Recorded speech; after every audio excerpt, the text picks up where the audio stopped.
Hi friends, எல்லாருக்கும் வணக்கங்க. எல்லோரும் எப்படி இருக்கீங்க? கண்டிப்பாக நல்லா இருக்கீங்க அப்படின்னு சொல்லிட்டு நம்புகிறேங்க. உங்கள் எல்லாத்துக்குமே ரொம்ப ரொம்ப தேங்க்ஸுங்க. எல்லாருமே மாலை ரொம்ப சூப்பராக இருக்குன்னு சொல்லியிருந்தீங்க.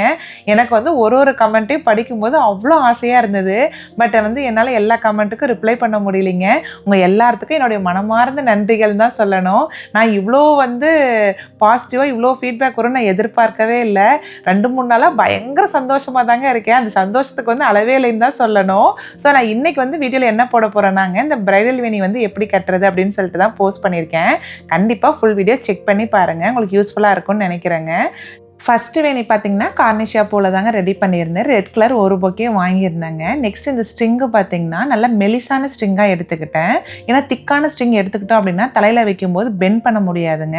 இந்த மாதிரி மெலிசான ஸ்ட்ரிங் எடுத்துகிட்டு 4-3 மடிச்சுக்கிட்டிங்கன்னா உங்களுக்கு ஃப்ளெக்சிபிளாகவும் இருக்கும், பெண்ட் பண்ணுறதுக்கும் ஈஸியாக இருக்குங்க. நெக்ஸ்ட்டு இந்த ரிப்பன் பார்த்தீங்கன்னா கொஞ்சம் இந்த கிளிட்டரிங் ரிப்பனாக தான் எடுத்துக்கிட்டேன்.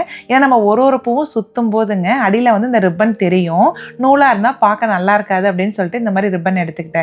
இந்த கம்பி மடிச்சிருக்க இல்லைங்களா, மடிச்சுட்டு மேலே கொஞ்சம் கேப் விட்டுட்டுங்க இந்த நூலில் நார்மலாக பூ கட்டுற மாதிரி ஒரு முடி போட்டுக்கலாங்க. ஏன் மேலே கேப் போடணும்னா அப்போ தான் நம்ம பூவை பெண்ட் பண்ணி அடியில் இன்னொரு எண்டோட நம்ம லாக் பண்ணி பின் போட முடியுங்க. இந்த ஸ்ட்ரிங் பார்த்தீங்கன்னா டாலர் ட்ரீலேயே கிடைக்கும். இந்த ரிப்பன் ஸ்ட்ரிங் எல்லாமே அங்கேயே கிடைக்கும், செக் பண்ணி பாருங்கள். நெக்ஸ்ட் இந்த கார்னிஷியா பூ இருக்குது இல்லைங்களா, கார்னிஷியா பூ பேக்கில் அந்த க்ரீன் கலரில் லீஃப் மாதிரி இருக்கு பாருங்கள், அது எல்லாத்தையுமே ரிமூவ் பண்ணிடணுங்க. ஏன்னா பூக்கு சுற்றும் போது பார்த்தீங்கன்னா இந்த இலையோட சுற்றும் போது கொஞ்சம் வலிக்கிட்டு வருங்க, பூ கலந்து வந்துடும். இந்த மாதிரி எடுத்துகிட்டு அடியில் இருக்கிற அந்த பேஸ் எடுக்கக்கூடாதுங்க, அந்த க்ரீன் மட்டும் சுற்றி இந்த ஒரு லேயர் எடுத்துகிட்டு பூவை அந்த கம்பிக்கு நேராக வச்சிடணும். வச்சுட்டு நார்மலாக பூ சுற்றுவோம் இல்லைங்களா, பூ கட்டெல்லாம் வேண்டாங்க, சும்மா 2 சுற்று நல்லா டைட்டாக சுற்றிட்டு அப்படியே பிடிச்சிக்கோங்க. இங்கே பாருங்கள், இந்த மாதிரி நல்லா டைட்டாக சுற்றிக்கணும். கீழே அந்த காம்பு இருக்கட்டுங்க, ஏன்னா காம்பு எடுத்துட்டிங்கன்னா பூ வலிக்கிட்டே வர ஆரம்பிச்சிடும். ஸோ அந்த காம்பு மட்டும் எடுக்க வேண்டாங்க. நெக்ஸ்ட்டு பூ என்ன பண்ணணும்னா அந்த பூக்கு மேலேயே வைக்கணுங்க.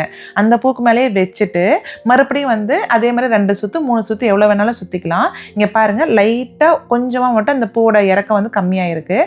அடுத்த பூ வைக்கும்போது அதுக்கு கீழே வைக்கணும். ஸோ நீங்கள் சுற்றும் போது பார்த்தீங்கன்னா அந்த முன்னாடி இருக்க பூ இருக்குது இல்லைங்களா, அதோட காம்போட சேர்த்து தான் ஒரு சுற்று இருக்கிற மாதிரி இருக்கணுங்க. ஏன்னா அப்போ தான் பார்க்கும்போது பின்னாடி ஈவனாகவும் இருக்கும், பூ நல்லா டைட்டாக ஹோல்ட் ஆகிக்குங்க. ஸோ இந்த மாதிரி இருக்கணுங்க. இதே மாதிரி ஒரு பூவாக சுற்றிக்கிட்டே வந்துக்கலாங்க.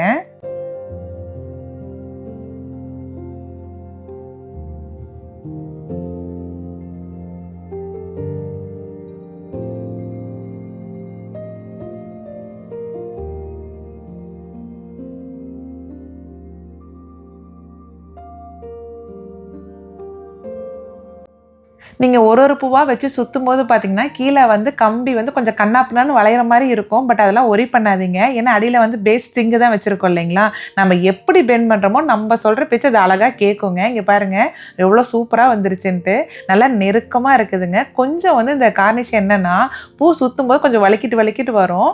ஸோ முன்னாடி இருக்க பூவோட காம்போட நம்ம ஒரு சுற்றுறோமான்னு மட்டும் மறக்காமல் செக் பண்ணிகிட்டே வந்துடுங்க. எண்டில் நார்மலாக பூ கட்டுற முடி இருக்குது இல்லைங்களா, அந்த மாதிரி முடி 2 முடி போட்டுக்கலாங்க. எக்ஸ்ட்ரா உள்ள கம்பியை இந்த மாதிரி யூ மாதிரி வளைச்சி விட்டுக்கோங்க. அவ்வளோதான், சூப்பரான பிரைடல் வேணி ரெடி ஆயிடுச்சுங்க. ஸோ இந்த எண்டையும் அந்த எண்டையும் நம்ம தலையில் வைக்கும்போது அடியில் கனெக்ட் பண்ணிட்டுங்க நம்ம பின் குத்திக்கிட்டோம்னா சூப்பராக நின்றுக்கோங்க. பாருங்கள் எவ்வளோ சூப்பராக இருக்குது அப்படின்னு சொல்லிட்டு.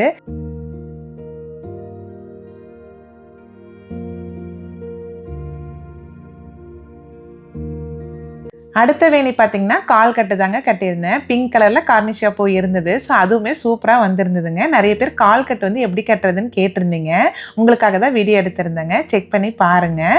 ரிப்பன் இருக்குது இல்லைங்களா, ஏதோ ஒரு ஸ்டூலோட லெக்லிங்க ரிப்பனை இந்த மாதிரி 2ஆக விட்டு இந்த மாதிரி முடி போட்டுக்கணுங்க. முடி போட்டுட்டு கொஞ்சம் எக்ஸ்ட்ரா விட்டு த்ரெட்டு கட் பண்ணிக்கோங்க. ஏன்னா அந்த ரிப்பனை வச்சு தான் நம்ம ஒரு பூக்குமே நம்ம முடி போட போகிறோங்க. என்ன பண்ணணும்னா பூவை எடுத்துட்டுங்க அந்த கேப்பில் உள்ளே விடணுங்க. அந்த 2 த்ரெட்டுக்கும் நடுவில் இந்த பூவை உள்ளே விட்டுட்டு இந்த த்ரெட் எக்ஸ்ட்ரா விட்டுருக்கோம் இல்லைங்களா, அதை பூக்கு மேலே விட்டுங்க. நம்ம என்ன பண்ணணும்னா 2க்கும் சேர்த்து உள்ளே விட்டு அந்த த்ரெட்டை இழுக்கணுங்க. நம்ம நார்மலாக முடி போடுவோம் பாருங்களேன், இப்போ 2த்துக்கும் சேர்த்து உள்ளே விட்டு இந்த த்ரெட்டை இழுக்கும்போது அது முடி மாதிரியே நல்லா டைட்டாக வந்துடுங்க. நம்ம நல்லா இழுக்கும்போது நல்லா டைட்டாக பிடிச்சிக்கும். நெக்ஸ்ட்டு அடுத்த பூ பார்த்தீங்கன்னா அதுக்கு பக்கத்துலேயே நீங்கள் எந்த பூ வைக்கிறீங்களோ அந்த பூவில் கை வச்சு அழுத்திக்கோங்க. அழுத்திக்கிட்டு இந்த த்ரெட்டை முன்னாடி பக்கமாக போட்டு அந்த 2த்துக்குள்ளேயும் விட்டு இழுத்திங்கன்னா நல்லா டைட்டாக லாக் ஆகிக்கோங்க. ஸோ நீங்கள் ஒரு பூ இந்த மாதிரி நீங்கள் பண்ணிகிட்டே வந்தீங்கன்னா பூ வந்து நல்லா டைட்டாக இருக்கும். பூ வாடினாலுமே பார்த்தீங்கன்னா நம்ம நார்மலாக கை கட்டு கட்டும்போது பார்த்தீங்கன்னா பூ வாடும்போது பூ இழுத்துட்டு வரும் இல்லைங்களா, இந்த மாதிரி கால் கட்டு கட்டும்போது பார்த்தீங்கன்னா பூ இழுத்துட்டே வராதுங்க. அப்படியே எப்படி நம்ம கட்டுறோமோ அதே மாதிரி தான் இருக்கும். அதுவும் நான் இந்த கார்னிஷாக்கு என்ன பண்ணியிருந்தேன்னு பார்த்தீங்கன்னா அடியில் இருக்க அந்த க்ரீன் இருக்கு இல்லைங்களா, அது எல்லாமே ரிமூவ் பண்ணிட்டேங்க. ஏன்னா கார்னிஷா வந்து அந்த க்ரீன் ரிமூவ் பண்ணாமல் அப்படியே கட்டினோன்னா கொஞ்சம் வலிக்கிட்டு வர மாதிரி இருக்குது, நல்லா ஸ்டிஃபாக நிற்க மாட்டேங்குதுன்ட்டு அந்த க்ரீன் ரிமூவ் பண்ணிவிட்டு அந்த பேஸில் இருக்கிற அந்த க்ரீன் எடுக்கலைங்க, அதை அப்படியே தான் வச்சுக்கிட்டேன். ஸோ கட்டுறதுக்குமே ரொம்ப ஈஸியாக இருந்ததுங்க. நல்லா நெருக்கமாக பாருங்கள் எவ்வளோ சூப்பராக வருது அப்படின்னு சொல்லிட்டு. இது எல்லாமே மாலை கட்டியிருந்தேன் இல்லைங்களா, அதில் வந்து கொஞ்சம் பூ மிச்சம் இருந்ததுங்க. ஆன்ட்டி வந்து பிரைடல் வேணி ஏதாவது உனக்கு பிடிச்சது கட்டி கொடுடா அப்படின்னு சொல்லி கேட்டிருந்தாங்க. அவங்க பர்டிகுலராக கேட்டது வந்து பிளெயின் ரெட்டு மட்டும் தான் கேட்டிருந்தாங்க. அப்புறம் கொஞ்சம் பூ மிச்சமும் இருந்ததுங்க. அதை வச்சு நம்ம என்ன பண்ண போகிறோம், ஸோ இருக்கிற பூலாம் பிரைடல் வேணி கட்டி கொடுத்துடலாம் அப்படின்னு சொல்லிட்டு தான் கட்டி கொடுத்துட்டேங்க. எண்டில் பார்த்தீங்கன்னா இந்த முடி போடுறோம் இல்லைங்களா, அதே 2 முடி எக்ஸ்ட்ரா போட்டுக்கோங்க, நல்லா டைட்டாக போட்டுக்கோங்க. இங்கே பாருங்கள் எவ்வளோ சூப்பராக வந்திருக்குன்ட்டு. கீழே பாருங்களேன் ஒரு பூ எல்லாம் டைட்டாக இருக்குன்ட்டு. அடியில் இருக்கிற அந்த க்ரீன் எடுக்காமல் இருங்க, ஏன்னா எடுத்துட்டிங்கன்னா பூ அப்படியே கலந்து வந்துடும் ஈஸியாக. ஸோ இது நல்லா பார்க்குறதுக்கு டைட்டாக இருக்குங்க. அடிப்பக்கம் வந்து இந்த மாதிரி இருக்கும், மேல் பக்கம் பார்த்தீங்கன்னா இந்த மாதிரி நல்லா சூப்பராக வந்துருங்க. இதே மெத்தடில் தான் இந்த ஜிப்சியுமே கட்டினேன். இதுவுமே வந்து கால் கட்டு தாங்க கட்டியிருந்தேன். ஏன்னா ஜிப்சி வந்து கட்டுறது கொஞ்சம் லேட் ஆகும். என்னென்னா ஃபஸ்ட் நம்ம என்ன சைஸ் வேணும்னு கட் பண்ணிக்கணுங்க. கட் பண்ணிக்கிட்டு அதுக்கு தகுந்த மாதிரி கட்ட ஆரம்பிச்சுக்கலாம். இந்த ஜிப்சியில் கால் கட்டு கட்டும்போதுங்க என்ன பண்ணணும்னா எல்லா பூவுமே ஈவனாக வச்சுக்கணுங்க. நம்ம ஊர்லலாம் பார்த்திங்கன்னா இந்த சன்னமல்லி வந்து கட்டும்போது 2 பூ 3 பூன்னு வந்து ஒரே மாதிரியே வச்சு எடுத்து கட்டிக்கிட்டு வருவோம். ஏன்னா அப்போ தான் பூ வந்து பார்க்கறதுக்கு ஈவனாக இருக்கும். அதே மாதிரி தான் இந்த கால் கட்டு கட்டும்போதுங்க ஜிப்சியுமே தனித்தனியாக எடுத்து வச்சுக்கணும். ஏன்னா காம்பு பார்த்திங்கன்னா குட்டி குட்டியாக தான் இருக்கும் இல்லைங்களா, ஸோ எந்த திக்னஸ் வேணும்னு சொல்லி பூ ஃபஸ்ட்டு எடுத்து வச்சுக்கோங்க. எடுத்து வச்சுட்டு அதுக்கு தகுந்த மாதிரி கால் கட்டு கட்ட ஆரம்பிச்சிருங்க. ஏன்னா கார்னிஷா பார்த்திங்கன்னா ஒரு பூவாக தான் எடுத்து கட்டுறாங்களா, ஸோ பார்க்குறதுக்கு வந்து ஈவனாக தான் இருக்கும், ஒரு டிஃப்ரென்ஸுமே இருக்காது. ஜிப்சிக்கு வந்து எவ்வளோ திக்னஸ் வேணுமோ அந்த பூ வந்து தனித்தனியாக எடுத்து வச்சுக்கிட்டிங்கன்னா நம்ம ஆஸ் யூஷுவல் கால் கட்டு கட்டுவோம் இல்லைங்களா, அதே மாதிரி அந்த நூலுக்கு நடுவில் இந்த ஜிப்சி பூவை விடணுங்க. விட்டுட்டு அந்த நூலுக்கு மேலே எக்ஸ்ட்ரா விட்டுக்க த்ரெட் இருக்குது இல்லைங்களா, அதை வந்து உள்ளே விட்டு லாக் போட்டு நல்லா இழுத்துக்கணுங்க. எவ்வளோ டைட்டாக வருதோ அந்த அளவுக்கு இழுத்துக்கணும். இந்த ஜிப்சி வந்து கால் கட்டு கட்டும்போதுங்க காம்பு வந்து ரொம்ப நீளமாக இருக்கான்னு செக் பண்ணிக்கோங்க. ஏன்னா ரொம்ப நீளமாக இருந்ததுன்னா என்ன ஆகுதுன்னா அது வந்து கொஞ்சம் கட்டவேங்க அது அப்படியே ஆர்ச் மாதிரி சீக்கிரமாக திரும்பிக்கிட்டே வர ஆரம்பிச்சிடும். ஸோ காம்பை கொஞ்சம் சின்னதாக கட் பண்ணிக்கிட்டீங்க அப்படின்னா நீங்கள் பூ வந்து எவ்வளோ நீளம் கட்டினாலுங்க அப்படியே நேராகவே தான் வர மாதிரி இருக்கும். நான் என்ன பண்ணிட்டேன்னா காம்பு வந்து சின்னதாக கட் பண்ண மறந்துட்டேங்க. அதனால் பார்த்தீங்கன்னா இங்கே பாருங்களேன் கொஞ்சம் ஹைட்லேயே வந்து அந்த பூ வந்து அப்படியே சுருண்டுக்கிட்டே வந்த மாதிரி ஆயிடுச்சு. ஸோ நான் கட்டி முடிச்சுட்டு என்ன பண்ணிட்டேன்னா இந்த எக்ஸ்ட்ரா இருக்க அந்த குச்செல்லாம் இருக்குது இல்லைங்களா, அது எல்லாமே கட் பண்ணிட்டேங்க. ஸோ நம்ம வந்து உள்ளே வந்து பார்த்திங்கன்னா நம்ம தலைக்கு ஏதாவது இந்த பின் மாதிரி வச்சுட்டு நம்ம இது வந்து பூ அதுக்கு மேலே வச்சோம்னா கண்டிப்பாக நல்லாயிருக்கும். இங்கே பாருங்கள் இவ்வளோ சூப்பரான பிரைடல் வேணி வந்து ரெடி ஆயிடுச்சுன்னு சொல்லிட்டு.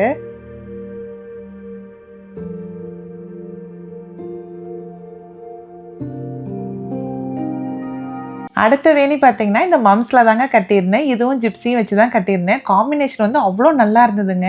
என்னவோ தெரியல எனக்கு இந்த மம்ஸோட கலர் வந்து அவ்வளோ பிடிச்சி போச்சுங்க. எனக்கு மட்டும் தான் பிடிச்சிருக்கா இல்லை உங்களுக்கும் பிடிச்சிருக்கான்னு சொல்லிட்டு கண்டிப்பாக கமெண்ட் செக்ஷனில் சொல்லுங்கள். நான் என்ன பண்ணேன்னா மம்ஸ் மட்டும் தான் கட்டலான்ட்டு எடுத்தேங்க. அதுக்கப்புறம் பக்கத்துலேயே ஜிப்சி இருந்ததுங்களா, ஸோ வச்சு பார்க்கலாம் காம்பினேஷன் எப்படி இருக்குன்னு பார்த்தேங்க. செம்ம சூப்பராக இருந்தது. சரி இப்படியே வச்சு கட்டிடலாம் அப்படின்னு சொல்லிட்டு ஒரு மம்ஸாக எடுத்துங்க. அதை கூட வந்து ஒரு 4-5 ஜிப்சி வச்சு நார்மலாக கால் கட்டு கட்டுற மாதிரி நல்லா ஆர்ச் மாதிரி கட்டிட்டு வந்துட்டேன். செம்ம அழகாக வந்திருந்ததுங்க, பார்க்குறதுக்கே சூப்பராக வந்திருந்தது. ஆக்சுவலாக நிறைய பேர் கேட்டிருந்தீங்க இந்த பூவெல்லாம் எப்படி கட்டி பழகுனீங்க அப்படின்னு சொல்லிட்டு. நான் சின்ன பிள்ளையிலேருந்தேங்க எங்கள் ஊர் பக்கம்லாம் பார்த்தீங்கன்னா எந்த ஒரு விசேஷத்துக்கு போனாலுங்க ட்ரெஸ்ஸுக்கு மேட்சாக தான் நாங்கள் பூ வச்சுட்டு போவோம். அது என்னாச்சுன்னா அப்போல்லாம் வந்து அந்த ட்ரெஸ்ஸுக்கு மேட்சாக நேச்சுரலான பூ எதாவது கிடைக்குதான்னு பார்ப்போங்க. அதுக்கப்புறம் இப்போலாம் என்ன ஆயிடுச்சுன்னா நாங்கள் நேராக பார்லருக்கு போவோம், சாரியை காமிச்சிட்டு வந்துடுவோம். அவங்க வந்து எங்கள் சாரிக்கு மேட்சாக பூவில் வந்து கலர் பண்ணி கொடுத்துருவாங்க. ரொம்ப நல்லா இருக்குங்க. நாங்கள் வந்து எல்லா ஃபங்க்ஷனுக்குமே அதே மாதிரி வச்சு பழகிட்டோங்களா, ஸோ அதே பழக்கம் இன்னமும் தொடர்ந்து வந்துகிட்டு இருக்குதுங்க. ஸோ அவ்வளோதான், எல்லா பிரைடல் வேணியுமே முடிச்சாச்சுங்க. எல்லாமே ரொம்ப நல்லா வந்திருந்தது. ஆன்ட்டியுமே பார்த்தீங்கன்னா செம்ம ஹாப்பி தான், எல்லாமே ரொம்ப சூப்பராக இருக்குன்னு சொல்லியிருந்தாங்க. ஸோ என்னால் வந்து முடிஞ்சது மிச்சம் இருக்க எல்லா பூலையுமே பிரைடல் வேணியுமே கட்டி கொடுத்துட்டேன். ஏன்னா நிறைய பூ மிச்சம் வச்சு நம்ம என்னங்க பண்ண போகிறோம், அதையும் கட்டி கொடுத்த ஒரு சாட்டிஸ்ஃபேக்ஷன் தான். ஸோ உங்களுக்கு இந்த வீடியோ பிடிச்சிருக்கா அப்படின்னு சொல்லிட்டு கண்டிப்பாக கமெண்ட் செக்ஷனில் சொல்லுங்கள். நெக்ஸ்ட் ஒரு சூப்பரான வீடியோவில் பார்க்கலாங்க.